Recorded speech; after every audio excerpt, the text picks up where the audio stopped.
If you're a person who's not interested in the news and the claims and my opinion, your opinion, and your madhab and my madhab, and you just want to follow the senior scholars, which is a very safe thing to do, then in 1992, on the 14th of May, the Majma' al-Fiqh al-Islami, which is the premier fiqh council that gathers all of the major scholars of the world into one body, in its third session, they passed a resolution, a qarar, that states, it is permissible for the ruler to obligate medical treatment on a case-by-case basis, such immunization programs, and on a case-by-case basis, like immunization programs and against the spread of infectious diseases, i.e. vaccinations.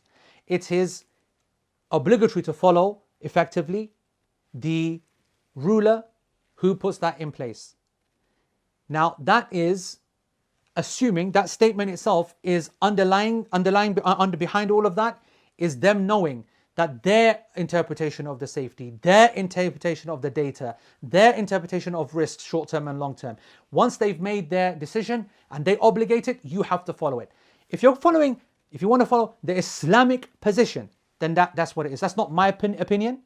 That's not your opinion. It's not the political opinion. That's the scholars of all madhabs, all representatives of every country in the Majma' al-Fiqh al-Islami. That was done in 1992. That was without anybody realizing that there are financial issues or problems and stresses and whatever. Imagine what they would say right now. In fact, you don't need to.